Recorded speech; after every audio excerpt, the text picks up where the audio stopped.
Omega.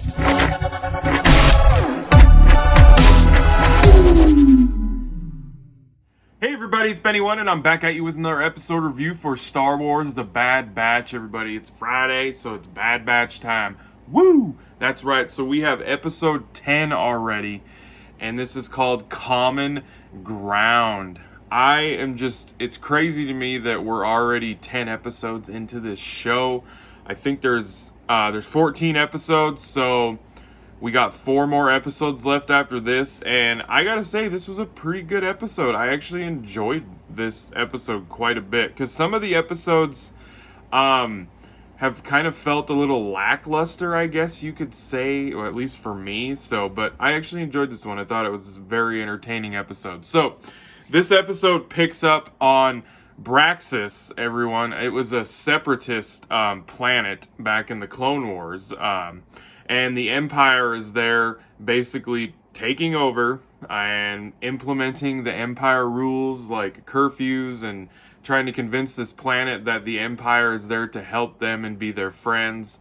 But they're not, because that's not what the Empire does. So, Senator Avi Singh was one of the he was a part of the separatist group in the Clone Wars. And he is told to convince his people that the Empire is here to help them and everything, and he totally goes against that, and he tells them, the heck with this, the Empire is bad and all that shit, and they take him and they arrest him. And that's where we pick up with our Bad Batch group, and they're in Sid's little bar gambling place, cantina, I guess if you could call it. It's not the cantina, but it's a place just like it. And Sid gets a message from this droid from Avi Singh, and they get sent on a rescue mission, basically, because Sid tells them, well, I got a mission for you, and they say, she tells them who it's for and who they're going to rescue, and when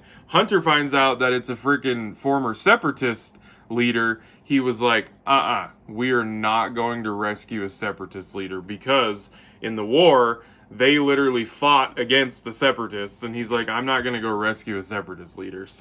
But then Sid reminds him that they still haven't paid her off yet from the money that they owe her, so they do end up going. And they decide to leave Omega there with Sid because of what happened with Omega being captured by Cad Bane and all that stuff that went down with her in the previous 2 episodes. So they decide that they're going to leave her there. And she's not really okay. She's not a big fan of that, and she doesn't quite understand why. He's just trying to protect her, honestly, but she just doesn't understand why. So they go off on the mission to rescue the senator that was a separatist. And while they're gone, Sid kind of has Omega like doing some cleaning and stuff around the bar, and Sid kind of finds out that Omega is a very good strategist, like, and stuff, because when they're playing the little chess game that they play in Star Wars, Omega tells Sid, well, you should make this move instead, and Sid doesn't and loses. So she realizes that Omega actually might know a little bit more about that chess game and being strategic and stuff than she realized, which would make sense because she's a clone.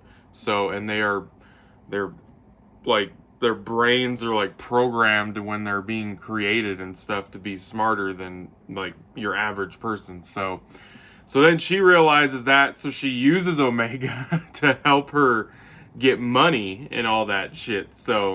And by the end of the episode, when Hunter and those guys get back, I will get to what Hunter and them went and did. But by the time they get back, that bar is full, and they're like, what is going on? And Omega is there, and Sid was like, just so you guys know, she's really smart, very strategic, and she also made enough money tonight that has paid you guys off fully, so I'm completely paid back because of her. And Hunter was like, oh, wow. So he tells Omega, I'm going to sit down, we're going to have a match, and let's see you use them strategic skills of yours, and if you win, you will never get left out of a mission ever again, which I thought was cool. And then we go to Braxis with the Bad Batch, and on their mission to rescue the senator. We get some awesome action sequences with the clones and everything, and that's what I loved about this episode is it felt, to me, it kind of felt like just a classic episode from the Clone Wars. Like, we were on a familiar planet that had been in the Clone Wars before, so I probably kind of why. And man, that the one thing that I still just love about this show so far is that they really are showing how the Empire they just stepped right in and just started taking over planets in the galaxy. Like, the show, if it's done one thing 100% correct for me, is that they are showing the Empire getting its teeth and claws into the galaxy, like, right away. That's one thing that I love about this show so far. So, but yeah, we get to see great action. They're not killing the clone troopers either. In this episode, they were stunning all of them. Like, and they make those clone troopers just look like they're little babies, and they don't stand a chance against the Bad Batch, like, at all. They're taking them out left and right. They're taking out the tank walkers and everything. Like, it's just no problem at all. And they do get the senator out. The senator, like, tells them to go down this alleyway, and they're like, "Are you sure? Like, we'll be stuck."